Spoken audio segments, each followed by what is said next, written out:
오늘도 이 기도의 자리에 나오신 여러분들을 주님으로 축복하고 환영합니다. 우리 하나님 말씀 마가복음 15장 25절부터 38절까지 말씀입니다. 우리 함께 합독하시겠습니다. 시작. 군인들이 예수를 십자가에 못 박은 것은 아침 9시쯤이었습니다. 예수의 죄패에는 유대 사람의 왕이라고 적혀 있었습니다. 그들은 예수와 함께 두 명의 강도를 하나는 그분의 오른쪽에 하나는 그분의 왼쪽에 매달았습니다. 지나가던 사람들이 고개를 흔들며 욕설을 퍼부었습니다. 아, 성전을 헐고 3일 만에 짓겠다던 사람아, 십자가에서 내려와 내 자신이나 구원해 보아라. 대제사장들도 율법하시는과 함께 예수를 조롱하며 자기들끼리 말했습니다. 남을 구원한다더니 정작 자기 자신은 구원하지 못하는군. 그리스도 이스라엘 왕아, 십자가에서 내려와 보아라. 우리가 보고 믿도록 해 보아라. 함께 십자가에 매달린 두 사람도 예수를 모욕했습니다. 난 12시가 되자 온 땅에 어둠이 뒤덮이더니 오후 3시까지 계속됐습니다. 오후 3시가 되자 예수께서 큰 소리로 부르짖으셨습니다. 엘리 엘리 라마 사박다니. 이 말은 내 하나님 어째서 나를 버리셨습니까? 라는 뜻입니다. 가까이 서 있던 몇 사람들이 이 소리를 듣고 말했습니다. 들어보라, 저 사람이 엘리야를 부른다. 한 사람이 달려가 해면을 신 포도주에 듬뿍 적셔 막대기에 매달아 예수께 마시게 하며 말했습니다. 보시오, 저가 엘리야를 부르고 있소. 그때 예수께서 큰 소리를 지르시고 숨을 거두셨습니다. 그리고 성전의 휘장이 위에서 아래까지 두 쪽으로 찢어졌습니다. 아멘.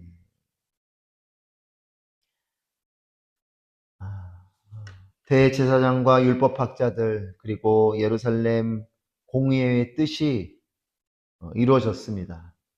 그들이 뜻한 대로 이제 예수님께서 죽음을 맞이하시게 됩니다. 나귀를 타고 예루살렘 성으로 들어오시는 예수님께 자신들의 옷을 벗어서 펼쳐두었던, 그리고 종려나무 가지를 흔들며 호산나 다윗의 자손 예수라고 그렇게 외쳤던 이 군중은 이제 예수를 십자가에 못 박으라고 외치는 자들로 변화되어져 있습니다. 정치적인 입지 앞에 정의도 진리도 힘을 잃어버린 이 빌라도는 결국 예수님에게 십자가형을 구형합니다. 이렇게 예수께서 십자가에 못 박히시게 됩니다. 밤새 신문을 당하셨고 또 채찍과 고문을 당하시고 이제 아침 9시 십자가에 못 박히시게 됩니다. 예수님의 십자가 위에 달려있는 죄패는 유대인의 왕이라고 쓰여져 있습니다. 십자가는 죄인을 처형하는 자리이기 때문에 십자가에 달리는 자마다 십자가에 죄패가 붙어 있어요. 어떤 죄 때문에 이렇게 처형당한다. 예수님의 죄패는 유대인의 왕이라고 쓰여져 있습니다. 예수님을 조롱하듯 써둔 팻말이죠. 하지만 이 말은 조롱의 말이 아닌 진리입니다. 예수님은 유대인의 왕이시죠.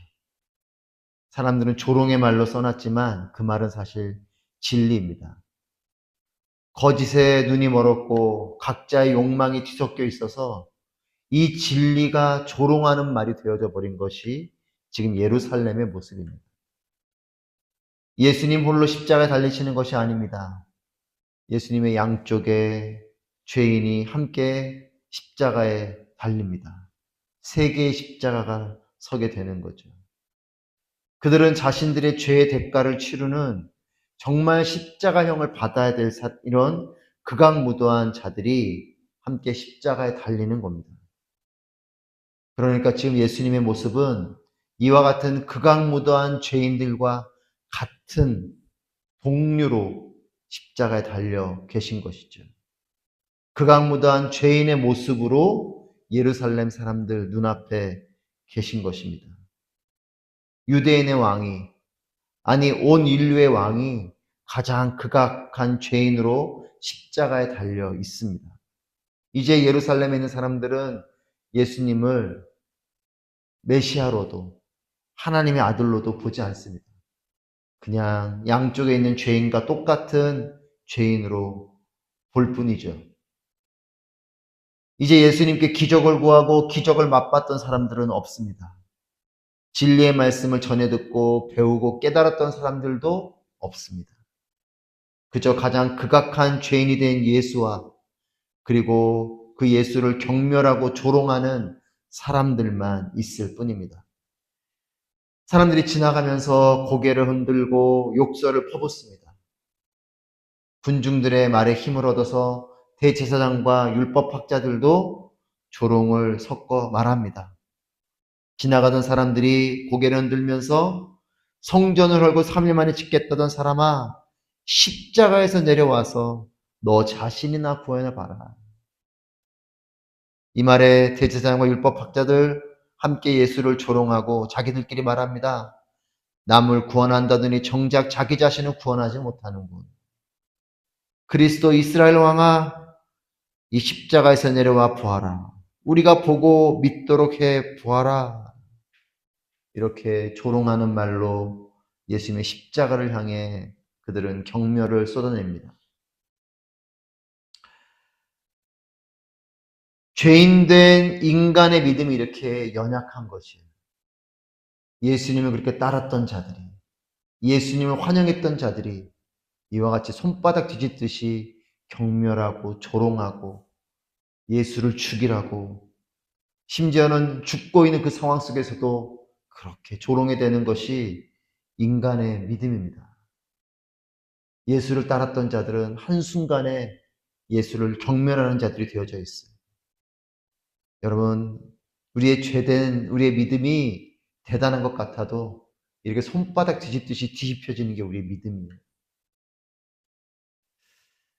살 중에 살이고 뼈 중에 뼈라고 하와를 그렇게 반가워했던 아담이 한순간에 자신에게 선악과를 먹게 한 죄의 원흉이 바로 저 여인, 하나님이 내게 붙여주신 저 여인입니다라고 말하는 게 아담의 모습이었죠. 여러분, 예수님을 향한 존경과 사랑과 믿음과 추앙을 했던 이 예루살렘 사람들은 한순간에 조롱과 경멸하는 자들로 바뀌어져 있습니다. 여러분, 이것이 죄성이에요. 어떠한 제동도 소용없는 내리막길의 빙판길을 내려가는 것처럼 하나님을 등지고 죄된 길을 향해서 너무나 쉽게 휩쓸려 가는 것이 우리의 죄성인 것입니다. 여러분, 우리의 믿음이 대단한 것 같아도 나의 어떤 기준, 나의 상황, 또 나의 욕심에 따라 우리는 언제든지 이 믿음이 바뀔 수 있는 존재들인 것을 기억해야 됩니다. 그렇기 때문에 날마다 주님의 은혜가 필요한 거예요. 우리가 믿음을 가졌지만 우리의 믿음은 그렇게 연약합니다. 우리의 죄성이 그렇게 우리를 몰고 갈 수 있다는 것을 기억해야 됩니다. 예수님은 십자가 위에서 무슨 생각을 하셨을까? 또 예수를 십자가에 달아두시고 하나님은 어떤 생각을 하셨을까? 여러분, 죄인인 인간의 눈에는 예수가 양옆에 있는 죄수들과 같은 자로 보고 있는지는 모르지만 하나님의 눈에 예수는 바로 그 죄인들을 살리고자 죽어주는 고난당하는 종이요, 죽임당하는 어린 양이요, 구원의 메시아인 것입니다. 이 장면을 보면서 우리가 묵상하게 되는 건 골고다 언덕에 있는 사람들, 그들은 자기가 하고 싶은 말을 하고 자기가 하고 싶은 행동을 하고 있습니다. 하지만 골고다 언덕에 십자가에 달려 계신 예수님은, 그리고 그 예수를 십자가에 달아두신 하나님은, 하나님께서 또 예수께서 하셔야 할 것을 하고 계십니다. 내가 하고 싶은 것을 하는 것과 해야 될 것을 하는 것, 한 장소에 있지만 다른 존재들의 모습이죠. 죄인은 내가 주인이고 의인은 하나님이 주인입니다. 예수님께서는 자신의 마음은 이 십자가를 지고 싶지 않지만 아버지의 원대로 하옵소서. 이것이 예수님의 마음인 것입니다. 사람들은 하고 싶은 말 쏟아내고 하고 싶은 대로 행동하지만 예수님은 하셔야 될 것을 하고 계십니다. 죄인은 그렇게 자신의 욕심과 자신의 사심을 따라 살지만 의인은 사명을 따라 사는 것이 의인인 것이에요. 아침 9시에 달리신 십자가에 못 박히신 예수님은 이제 3시간이 지나 12시가 되었습니다. 이 12시가 됐을 때 33절 말씀에 보면 온 땅에 어둠이 뒤덮였다. 그리고 이 어둠이 오후 3시까지 계속됐다라고 우리에게 알려줍니다. 대낮입니다. 12시인데 온 땅에 어둠이 뒤덮입니다. 가장 해가 밝게 빛나는 그 시간에 온 땅에 어둠이 찾아오고 가장 어두운 시간이 됩니다. 밝은 시간에 어둠의 시간이 됐습니다. 가장 의로우신 분이 가장 죄인된 자로 십자가에 달려 있습니다. 가장 회개해야 될 자들이 가장 의로운 자들처럼 서 있습니다. 그렇게 3시간 정도가 흐르고 이제 예수님께서는 오후 3시에 하나님을 부르며 그리고 사명을 다한 외마디 외침을 끝으로 숨을 거두십니다. 짙은 어둠 속에서 예수님의 죽음은 모든 것이 끝난 것처럼 보입니다. 그런데 성경의 렌즈는 한 장면을 우리에게 보여줍니다. 우리 38절 말씀 같이 한번 읽어볼까요? 38절 시작.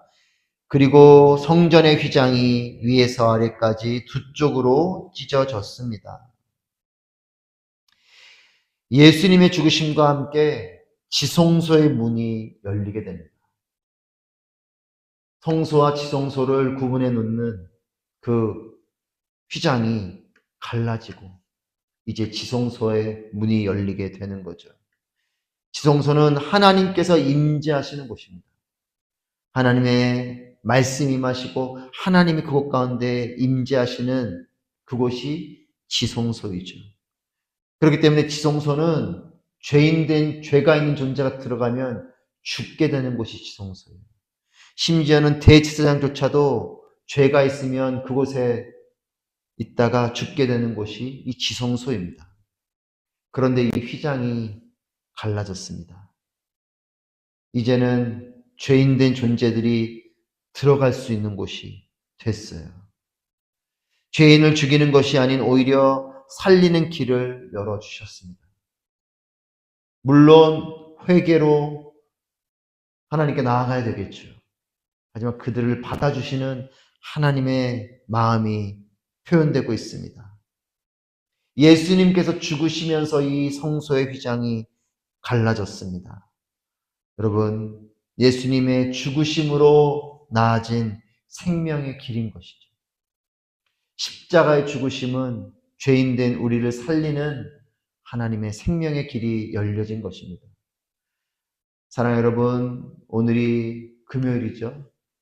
성금요일이라고 우리가 이제 고난주간을 통해서 이 금요일을 성금요일이라고 표현합니다. 왜냐하면 바로 오늘이 금요일 오후에 예수님께서 숨을 거두게 되셨기 때문에 그렇습니다. 고난당하시고 십자가에 죽으셨지만 그것이 끝이 아닌 새로운 시작이 되어주셨습니다. 인간의 죄는 하나님의 아들까지도 십자가에 달려 죽게 하지만 하나님의 사랑은 처절한 죽음을 감수하면서까지 죄인을 받아주시고 살려주시는 것이 하나님의 사랑입니다.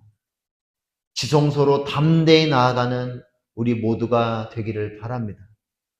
비록 우리는 여전한 죄인이지만 예수님의 사랑과 은혜에 우리의 고개를 숙이고 회개함으로 지성소로 들어가 무릎을 꿇고 하나님을 만나게 되는 우리 모두가 되기를 바랍니다. 죄인된 우리의 양심으로는 염치가 없어 보일 수 있습니다. 내가 어떻게 그 지성소로 나아갈 수 있겠는가? 이렇게 죄가 많은 내가 어찌 하나님께로 나아갈 수 있겠는가?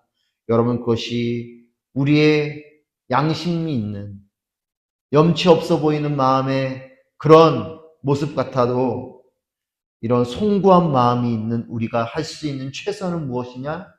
하나님께서 열어주신 휘장을 지나 지성소로 나아가는 것.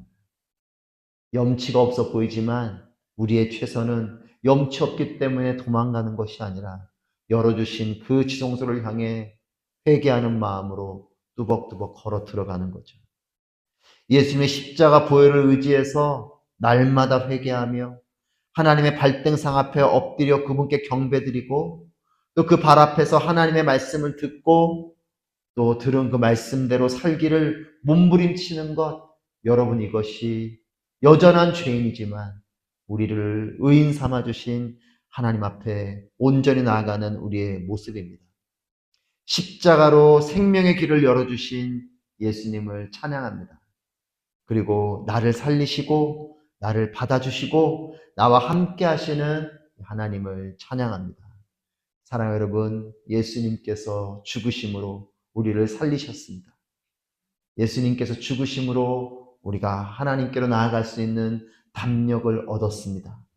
하나님께로 나아가고 그 앞에 엎드리고 또한 우리의 죄의 무게를 깨닫고 예수의 십자가의 보혈의 능력을 의지하여 우리의 죄의 문제를 해결하고 회개하고 또 비록 하나님께 나아가는 것이 민망하여도 그 길을 열어주셨으니 그 지성소 앞에 엎드려 경배하고 하나님의 음성을 듣고 또 그 말씀을 삶으로 살아내며 세상의 빛과 소금이 되는 우리 모두가 되기를 축복합니다.